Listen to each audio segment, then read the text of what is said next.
84 कोस यात्रा क्यों होती है? यशोदा मैया और नंद बाबा ने सवरे दई देवता मनाए।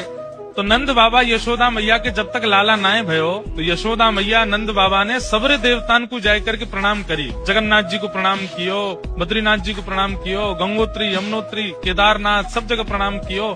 जो जो देवता उनको बताते गए सब जगह जाके प्रणाम करते। और प्रणाम करके कहा मांगते, हमें बालक नाए चाहिए, हमें लाला नाए चाहिए। तो अरे नंद बाबा की 9 लाख गैया हैं, नंद बाबा के बाद उन गैयान की सेवा करने वालों एक ग्वारिया चाहिए। नंद बाबा के यहाँ इतने संत इतने भक्त आते रहे, नंद बाबा सब संतन की सेवा करें, इनके बाद संतन की सेवा करने वालों एक सेवक चाहिए। सोचिए, पुत्र की कामना करते रहे पर पुत्र कैसा चाहिए? गौ सेवक, संत सेवक, भक्त सेवक। तब तीर्थों में जाकर के प्रणाम किया और कहा कि एक लाला है गयो तो हम वचन दे रहे हैं लाला के संग फिर से तीर्थ में आवेंगे। लोग बाग तीर्थों में जाके ऐसी बोल देते हैं ना मनोकामना, ऐसी नंद बाबा यशोदा मैया ने सब तीर्थन में मनोकामना करी कि एक लाला है जाए, गैयान को सेवक, संतन को सेवक, तो वह लाला के संग हम तीर्थ कर में आवेंगे। ठाकुर जी को जन्म भयो।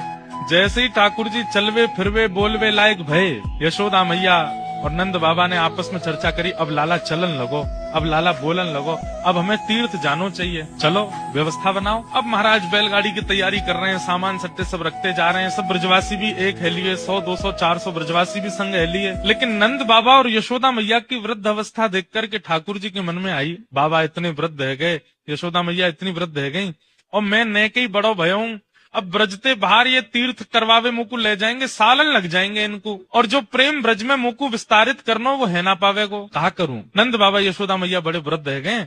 सवरे तीर्थन को ठाकुर जी ने यमुना तट पे बुलायो। ठाकुर जी तो भगवान है, सवरे तीर्थ आकर के खड़े है गए यमुना तट पे। आज्ञा करें भगवान, कहा करनो है? बोले भैया देखो हमारे अम्मा बाबा वृद्ध है गए, अब ये सब तीर्थन में जामेंगे, सालन लग जाएंगे, हमें 11 वर्ष ही ब्रज में रहना है। आप सब 84 कोस में फैल जाओ, हमें ज्यादा दूर नहीं जाना पड़े, 84 कोस में ही सवरे तीर्थन के दर्शन, सवरे धामन के दर्शन हमको यही है, हमें और कहीं नहीं जाना पड़े। महाराज ऐसी स्थिति है गई, सारे तीर्थ 84 कोस में बैठ गए। अब तो छोटे छोटे तीर्थ जिनके नाम ही नहीं पता है वो भी आ गए लाइन में, बोले हम भी ब्रज में आवेंगे, हमें स्थान दो, हम भी विराजमान होंगे। और उस भाव से भारत वर्ष के सारे तीर्थ 84 कोस में विराजमान हो गए। और फिर नंद बाबा यशोदा मैया के साथ लाला 84 कोस ब्रज यात्रा पर गए। तब से ये नियम है हमारे ब्रज में, ये अभी कार्तिक का महीना चल रहा है, अभी 84 कोस यात्रा चल रही है।